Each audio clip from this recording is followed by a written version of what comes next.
Você que está aqui quer saber mais sobre as 3 dimensões da doença? Quando eu coloquei 3 dimensões da doença, na verdade, são várias formas de olhar para isso. Então, assim, o que é a doença? O que você entende como doença? Doença, na verdade, ela é um diagnóstico. Ela é uma linguagem, ela é uma informação, é uma comunicação. E tem gente que acha que doença, na verdade, é o julgamento, que doença não presta, uma espécie de preconceito, uma confusão. Tem muitas pessoas que fazem confusão com isso. Mas o que é a tal da doença? Imagine, por exemplo, a seguinte situação. Você, de repente, vai num médico oriental e, ao chegar lá, ele diz, vem aqui, vai usar a medicina oriental em você. Qual a sua queixa? Aí você fala, não tenho queixa nenhuma, não tenho nada, estou ótimo, estou perfeito, tal. Aí esse profissional, usando a medicina oriental, vai lá e começa a checar seu pulso, ver a sua língua, apertar alguns pontos do seu corpo. E de repente você começa a sentir dores. Por exemplo, o que ele está fazendo é uma leitura energética de você. Quando você pega principalmente a dinâmica da medicina oriental, ela trabalha exatamente nessa dimensão, essa dimensão energética. Por exemplo, eu vou colocar aqui para vocês 3 dimensões: a energética, a funcional e a orgânica. Se você pegar a medicina oriental, ela tem uma filosofia muito diferente da medicina ocidental. Então, por exemplo, nós temos 3 dimensões: a energética, a funcional e a orgânica. Na medicina ocidental, que é a nossa, que nós conhecemos, a medicina alopática, essa que nós vamos no médico tradicional, o foco dela é tirar a doença para fazer o indivíduo ficar saudável. Então, o foco é basicamente identificar a doença e na medicina nossa, que é basicamente ver se a pessoa está doente e tentar curá-lo de alguma forma, isso é uma parte orgânica. Depois eu explico melhor essa questão, a questão orgânica, né, que a nossa medicina atua. Se você pega, por exemplo, a medicina oriental, o foco dela é o seguinte: eles começam a fazer o diagnóstico na dimensão energética, e o grande objetivo da medicina oriental não é tratar a doença do corpo físico, normalmente é manter a saúde. É um pouco diferente, você muda completamente, manter a saúde. Manter a saúde significa que o indivíduo, se ele adoecer, é porque falhou alguma coisa. Então, o que eles fazem, na verdade, eles trabalham no nível ou numa dimensão essencialmente energética, né? Dimensão energética. Então, assim, o que é energia? Energia é uma coisa esotérica. Energia é aquilo que faz o seu corpo funcionar. Então, as suas células vão funcionar com energia. Se tirar a energia delas, por exemplo, elas morrem. É como se fosse um combustível. Então, com um carro sem combustível só funciona na descida. A energia do corpo, ela vem por onde, basicamente? Basicamente, ela vem por 2 locais. Ela vem pela respiração e pela alimentação. Então, se você parar para pensar bem, as 2 formas que você tem de receber a energia no seu corpo é através da respiração e através da alimentação.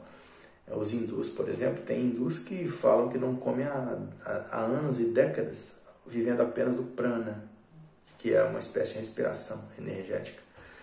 Então, o nosso alimento ele vem dessas 2 fontes. Para o corpo funcionar, ele precisa ter energia. E a fonte de energia que nós temos é a alimentação e a respiração. A respiração, a gente ainda não entende muito bem esse conceito, mas é por aí. Se tiver falta de energia no nosso corpo vai ter desequilíbrio. Se você lembrar, eu já falei algumas vezes sobre isso. Quando eu falo de energia de pessoas, eu estou falando de polaridades. Quando eu falo de medicina, quando eu falo de psicossomática, quando eu falo do ser humano, o tempo todo eu estou falando de polaridade. Polaridade é essencial. Nós viemos de 2 polaridades, 2 essências.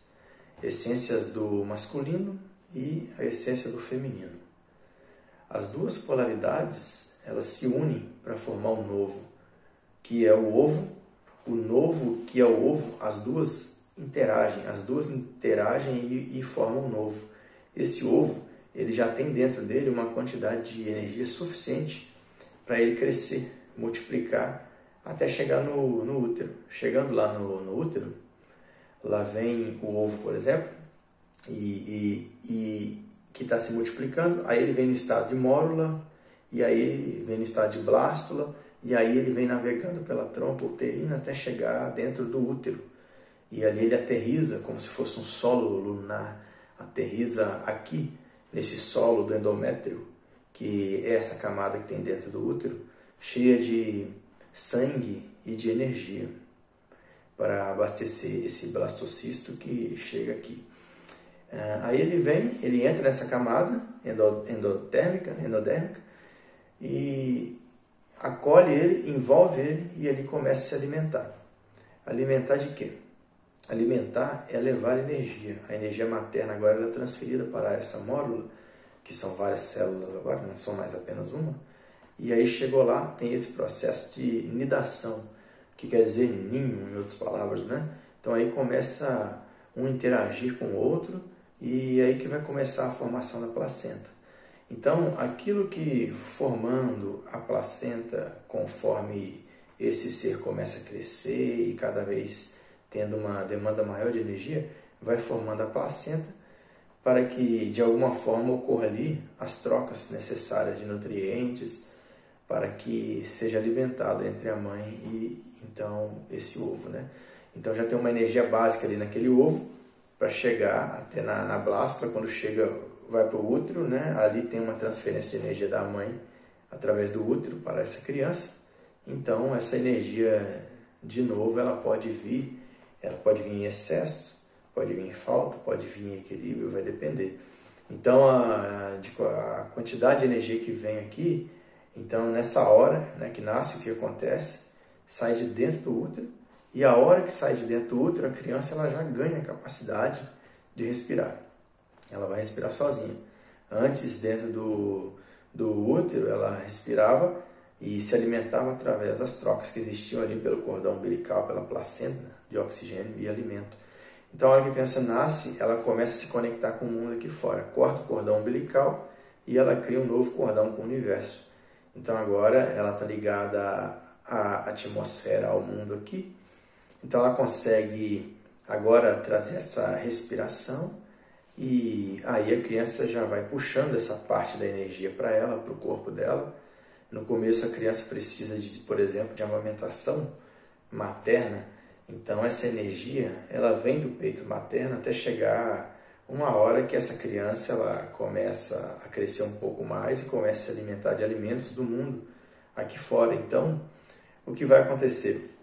Gradativamente, lentamente, vai saindo da mãe e se conectando com o mundo, para pegar a energia. E, de novo, lembrando sobre energia: falta, excesso e equilíbrio. A energia ela tem outra dinâmica, que eu vou colocar aqui. Mas é importante lembrar essas três: falta, excesso e equilíbrio. E, aliás, tem mais uma, mas por enquanto eu estou falando da energia de onde ela vem. Se você pegar, por exemplo, falando em termos de doença, se tem uma dinâmica de pouca energia, então, por exemplo, se tem uma quantidade de energia baixa dentro do mundo intrauterino, a tendência é ter crianças de baixo peso, porque tem pouca energia e ela não consegue absorver. Tem alguma coisa que está acontecendo lá, que a energia não está em uma quantidade adequada. Então, aí a criança pode desenvolver, né, de uma forma. Ela pode pensar assim, inconscientemente: estou pronta para viver ou estou sobrevivendo com a energia que tem lá? E as causas são várias, mas aí você começa a fazer até uma leitura energética do indivíduo. Então, se você observar, por exemplo, né, o indivíduo ele tem pouca energia. Eles têm, normalmente, dificuldade para se conectar com o mundo, pessoas que têm baixa energia, né? A respiração dele, por exemplo, se você pegar uma pessoa, um indivíduo que é deprimido, ele quase não respira, a respiração dele é totalmente defeituosa. Então ele vai quebrando, vai se quebrando, vai quebrando a vida através da energia, ele vai quebrando a relação com a vida. Então assim, a relação com a vida, nós avaliamos muito com a relação com tudo aquilo que traz energia, que é a respiração e a alimentação. Respiração e alimentação. Então, conforme a conexão que o indivíduo tem com a vida, se tiver alguma coisa que criou ou bloqueou, e tipo assim, eu vou viver com menos, eu não quero me conectar com o mundo aqui fora, tem alguma coisa que aconteceu dentro do mundo intrauterino. Logo depois que nasceu, aconteceu alguma coisa, que deu um problema, alguma coisa desse tipo. E aí a criança vai criar uma dinâmica de sobrevivência, que é tipo assim, vivo um pouco, não preciso tanto, é melhor manter uma certa distância. Então essa dinâmica, você vai ver uma dinâmica associada de isolamento. Você vai ver, por exemplo, falando em mais longo prazo, de desenvolvimento lá na frente, você vai ver que uma dificuldade enorme de distúrbios alimentares, por exemplo, e anorexia, não como, se você observar, não respiro, é interessante respirar, fala muito do mundo emocional. Quanto mais eu respiro, mais contato eu tenho com a oxigenação. Então, com o mundo emocional, e também com o mundo emocional. Então, um truque é, as crianças, por exemplo, elas utilizam, claro que inconscientemente, elas diminuem a respiração. Quando elas estão brincando de pique-esconde ou de esconde-esconde, elas diminuem a respiração, por exemplo. Quando elas estão próximas a serem descobertas, né? Elas vão se esconder e elas diminuem a respiração para que elas não sejam achadas. Elas fazem isso de modo inconsciente, para que o outro não perceba que ela está ali, né? E é interessante quando o indivíduo ele tem essa dinâmica de isolamento, e lá, quando eu começar a falar sobre traços de caráter, por exemplo, você vai ver que dá para associar isso aqui que eu estou falando com vocês com caráter esquizoide. Então você vai ver essa pessoa fazendo assim: eu mantenho contato muito pouco com o mundo, suficiente para eu sobreviver. Essa dinâmica de contato vem geralmente de dinâmicas intrauterinas ou logo depois do nascimento. Aqui você vê esse tipo de padrão e você vai ver um campo fértil para uma série de doenças, principalmente doenças de contato, quando a energia, voltando para, agora falando de energia, né? Quando a energia chega lá como foco, hoje falar das 3 dimensões, eu não vou explorar muito demais isso aqui, porque senão a gente vai perder o foco. Então a energia ela chega no corpo, chega no indivíduo, ou no embrião, ou no feto, ou em você, ou em mim. O que acontece? Tem uma quantidade de energia, a questão é, a energia que chegou até aqui, o que eu faço com ela? Essa energia vai ter um fluxo de energia, então eu posso, por exemplo, de repente fazer uma distribuição energética. Posso fazer uma distribuição energética. Essa distribuição energética, que é claro que é inconsciente, né? Isso foi construído, esse funcionamento dos órgãos, a estrutura e funcionamento, ele é construído dentro do mundo intrauterino. E é lá, principalmente, que as coisas vão acontecer. Então, a energia ela chegou e vai ter uma distribuição. Vai ter uma distribuição de energia em todos os órgãos do corpo, todos os sistemas. Se eu tenho uma quantidade de energia adequada, então dá para distribuir energia para todas as partes do corpo, conforme a necessidade de cada órgão, por exemplo, ou de cada estrutura. Agora, imagina que eu tenho, por exemplo, menos energia, ou eu não tenho energia suficiente, ou vou ter que tirar de algum lugar, alguma coisa desse tipo, para abastecer outro, como se fosse um lençol curto, cobre um lugar e descobre outro. Então, por exemplo, se eu tenho pouca energia, imagina que eu estou lá, sou um feto, um embrião, aí a energia está baixa, eu vou começar a fazer o quê? Para sobrevivência. O nosso corpo ele é muito esperto. E ele faz o quê?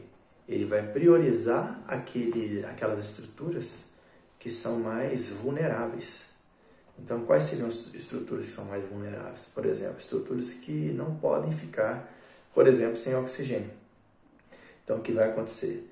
A energia vai para os órgãos mais nobres, que precisem de muito oxigênio, e segura a sobrevivência principalmente, por exemplo, principalmente o cérebro, que consome 20% da energia do corpo.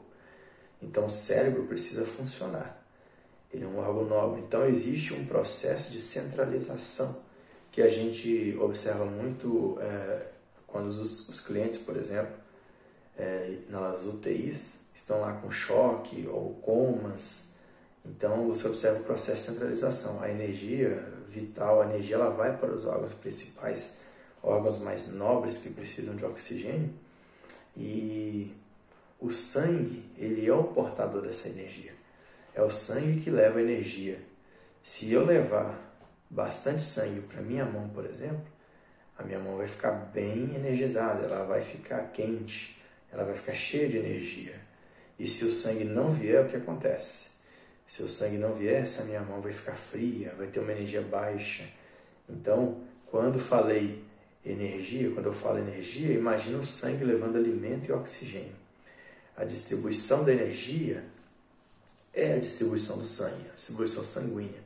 É para onde o sangue leva. Se essa distribuição de sangue ela for adequada, o desenvolvimento dos órgãos da criança vai se dar de uma forma mais adequada. Se vai menos energia, esse desenvolvimento do órgão, ou o funcionamento dele, vai ter em algum momento alguma coisa que não vai estar legal, porque a energia não foi lá, a energia não chegou lá de uma forma adequada, né? Então, isso aqui é construção, veja bem, isso é uma construção de energia, construção do corpo, distribuição de energia, criando um padrão de funcionamento meu em relação à energia. Então, a energia ela tem carga, ela tem fluxo e ela tem descarga. Ela entra, ela flui e ela descarrega. Se tiver excesso, vai ter reserva de energia. Aliás, o seu corpo ele tem reserva de energia, porque precisa ter. Mas se tiver demais, tem alguma coisa errada.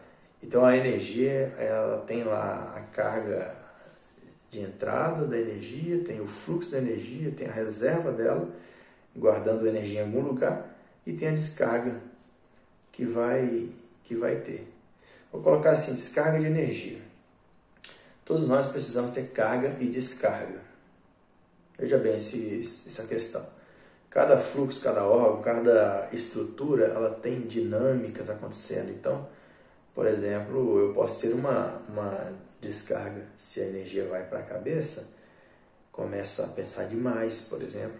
Se eu descarrego normalmente falando, né? Você pode descarregar normalmente falando, a carga excessiva de energia se ela estiver na sua cabeça. Você pode se comunicar, uma descarga verbal. Então vai descarregando esse monte de pensamento que está na sua cabeça. Agora, se eu tiver, por exemplo, uma carga muscular excessiva, eu posso descarregar através da atividade física, musculação, andando, correndo, pulando, fazendo um monte de coisa. Isso é uma descarga muscular. Agora, se eu tenho uma carga, vamos dizer, eu ia falar endodérmico, mas vamos lá, uma descarga na parte visceral, o que acontece? A descarga visceral, que é uma descarga, por exemplo, quando eu vou urinar ou eu vou evacuar, estou respirando, por exemplo, descarregando, se tiver em excesso, vai ter diarreia, vai ter um monte de problemas. Vômitos, por exemplo, são descargas. Já é alguma coisa que talvez esteja mais no campo da doença, doentia, né? Se eu tenho uma carga sexual excessiva, a descarga vai vir através dos órgãos sexuais, do funcionamento dos órgãos sexuais. Então, assim, cada estrutura tem uma carga e tem uma descarga. Carga e descarga. Quando esse fluxo está natural e saudável, as estruturas estão funcionando bem. Recebem os seus alimentos adequados e funcionamento adequado e tal. Mas, então, tem a quantidade de energia, tem a distribuição da energia, tem a carga e tem a descarga. Se eu tenho, por exemplo, vou dar um exemplo aqui, se eu tenho uma carga de energia sexual e eu tenho dificuldade de descarregar essa energia sexualmente falando, essa carga de energia, muitas vezes ela vai parar em outro lugar, em outra estrutura. Por exemplo, eu posso ter uma grande excitação, uma grande carga sexual, mas tem um grande bloqueio para o orgasmo. Então, para poder fluir e descarregar isso, essa energia de repente pode vir parar, por exemplo, aqui na cabeça. Isso é típico da enxaqueca, por exemplo. Só para você já ter uma dica de algumas doenças. A carga ela vem para a cabeça, a carga sexual, e não dá para descarregar pela cabeça. É uma energia que migrou. E aí a carga fica num lugar que não funciona, não consegue descarregar adequadamente, porque não é própria dali, e por isso aquilo fica explodindo lá, porque não dá, deveria descarregar por outro lugar. Então, essa energia precisaria fluir de uma forma adequada para que todas as estruturas possam ter a sua função. Se você entender isso aqui, você está entendendo uma dimensão da doença, que é a dimensão energética. Mas é claro, outras coisas podem levar a enxaqueca, só citando o exemplo. Se você pegar a medicina oriental, eles vão fazer uma leitura energética e frequentemente eles fazem uma leitura energética vendo duas dinâmicas da energia, que são o Yin e o Yang, que são formas como as energias se expressam. Yin é passiva, Yang é ativa. Yin tem a ver com o feminino e o Yang tem a ver com o masculino. Então, essas duas grandes forças, quando se vai ver ou fazer uma leitura, nós vamos fazer uma leitura, você está com excesso de Yin, falta de Yang. Quando eles vão fazer isso, vai avaliar falta e excesso. Aí ele vai analisar, por exemplo, se você pegar a medicina oriental pensando nos meridianos, que é onde flui a energia, então ele vai verificar nos meridianos como essa energia está. Se está fluindo, se está em excesso, se está represando, se está com sobrecarga, se está faltando, se está sobrando, se tem de mais ou se tem de menos um ou outro, em alguma dinâmica, em alguma coisa diferente, e nisso ele vai fazer um trabalho para equilíbrio energético. Esse trabalho pode ser feito de várias formas. Então, por exemplo, você pode ver isso na alimentação. Então, você vai comer alimentos mais Yin, mais Yang. Você vai fazer isso, por exemplo, em atividades físicas. Você vai fazer o Tai Chi Chuan, por exemplo, movimentos que vão fazendo distribuição energética. Na medicina oriental, por exemplo, todas as dinâmicas são voltadas para a preservação da saúde. Então, o foco do tratamento é preservação da saúde. O Reiki também equilibra Yin e Yang. Então, a preservação da saúde ele já se trabalha no plano energético. Se vai para o plano funcional e orgânico, alguma coisa já deu errado. No plano energético deu errado, por isso que está problema no plano orgânico. Então, eles fazem uma dinâmica mais profilática. Eles trabalham essa dimensão essencial do indivíduo. Então, lembra, é uma busca da saúde e preservação da saúde. Então, isso é um foco. Eu vou fazer algo para que a doença não se estabeleça ou não apareça. Então, desde que tenha um fluxo natural de energia que esteja equilibrado e organizado, então vamos equilibrar essa dinâmica de energia Yin e Yang, o Yin e Yang, como está funcionando, né? Então, eu estou preservando a saúde, eu estou criando condições para que não se estabeleçam doenças. Então, nessa dimensão, é a medicina oriental que trabalha. Agora, se você pegar na medicina ocidental, nem se fala sobre isso, é uma coisa assim impressionante.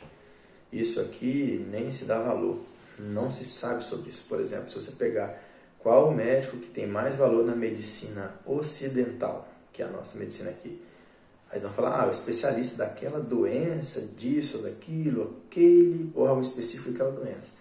E se você pegar qual na medicina oriental, o foco é não adoecer. Se adoeceu, alguma coisa já deu errado, falhou em algum lugar lá atrás, ou se tem algo acontecendo Aqui o objetivo é não adoecer. Então aqui para nós, a superestrela de médicos são super especialistas nas doenças, e na medicina oriental, se adoecer, já falhou alguma coisa.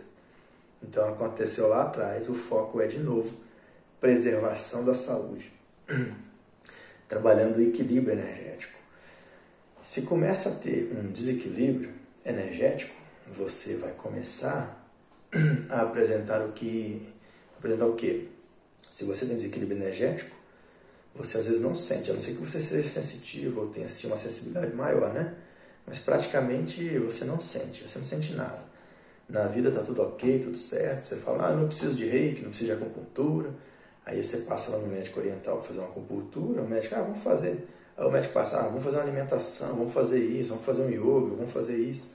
Aí você passa um monte de coisa para você ter equilíbrio energético. Aí o Veda também trabalha, a Ayurvédica também trabalha muito com a dinâmica energética. Então, ele vai olhar para isso, e se você tivesse esse equilíbrio energético de carga, descarga, fluxo, reserva e de quantidade de energia, de distribuição, aí começou a dar problema, o que vai acontecer? Nós entraremos na segunda dimensão da doença, se todo esse fluxo der problema. A segunda dimensão da doença, aí já é funcionamento. Então, por exemplo, se você chegar aí, você vai no médico, aí você fala, estou sentindo uma dor na cabeça, um mal-estar, um cansaço, tem uma coisa aqui, uma coisa ali, tem uma coisa estranha comigo, não estou normal e tal, tem alguma coisa estranha que está acontecendo. Aí o médico pede uma bateria de exames, você fala assim, faz tudo que tem direito. Aí você faz tudo que tem direito e tal, e o médico vai, examina, faz tudo e não dá nada. O médico olha para você e fala assim, olha, você não tem nada, os exames estão todos normais, tá tudo ok, não tem nada, então você não tem nada e isso é uma coisa da sua cabeça e você vai procurar um terapeuta para você. Então, primeiro você teve um desequilíbrio energético, depois você teve um problema funcional. E se continuar nessa dinâmica doentio, a próxima etapa é a parte orgânica, entende? A terceira dimensão, a parte orgânica que fica na terceira dimensão. Aí você vai ter um problema agudo ou crônico. Então, de repente, você tem um problema do nada. Aí você vai lá no médico, ele vai pedir um exame e vai ver, tá aqui, ó. Aqui, ó, a pneumonia tá aqui, ó. Aqui, ó, tem uma úlcera. Descobri aí, ó, tem uma úlcera. Aí você fala, viu como eu tinha alguma coisa? Eu tinha alguma coisa, eu estava doente, eu falei. Aí o paciente fica feliz da vida, porque ele descobriu que estava doente, que ele estava certo. Aí fala, não, o médico não acreditava em mim, tá vendo aí a doença aí, ó, tal. Então a doença, ela saiu da parte funcional e foi para a orgânica. E quanto mais cedo você resolver esse problema, mais simples é mais fácil. Quanto mais tarde é pior. Então aqui, a enfermidade, a doença, ela já chegou ao terceiro nível, que é na parte orgânica, né? Que geralmente a orgânica é aguda e você tem alguma coisa, se você for uma coisa mais simples, você pode procurar cura e talvez você consiga, por exemplo, na parte orgânica, uma gripe. Daqui a poucos dias está curado. Agora, se uma gripe durar 3 meses, aí eu vivo gripado, não consigo sair disso e tal, aí tem alguma coisa errada. E aí começa essa dinâmica das dinâmicas agudas, que podem aparecer e voltar várias vezes, ou então até, de repente, ela pode até ficar crônica e constante. E ela está constante. Então, vem dinâmicas, doenças orgânicas, agudas e crônicas, até chegar à morte. Passa por essas etapas. Quer dizer que desde a energética até chegar na morte tem várias possibilidades de identificar uma doença, fazer um diagnóstico e saber o que está acontecendo. Então, se você entender essas dimensões e depois você acrescentando mais conhecimento e saber como é que esse fluxo energético, esses padrões vão acontecendo em cima do desenvolvimento infantil desse corpo, do mundo psíquico e como isso afeta a dinâmica de energia, aí você vai ter mais informações, aí você vai entender por quê. Por que os conflitos emocionais eles alteram a distribuição energética do corpo. Bom, então é isso. Entendeu a dinâmica energética, funcional, orgânica? Você entendeu essas 3 escalas aqui? Você entendeu como isso funciona? Bom, se você entendeu, você já está começando a saber mais ainda sobre as dinâmicas da psicossomática, da linguagem da doença, da capacidade da doença nos mostrar o que nós precisamos saber. E, realmente, a doença no corpo físico ela é apenas uma ponta do iceberg. Existe toda um vasto aprofundamento nas diversas camadas. Então, é importante a gente ter essa visão holística da coisa, essa visão total. Mas a gente vai deixar esse assunto para o outro dia.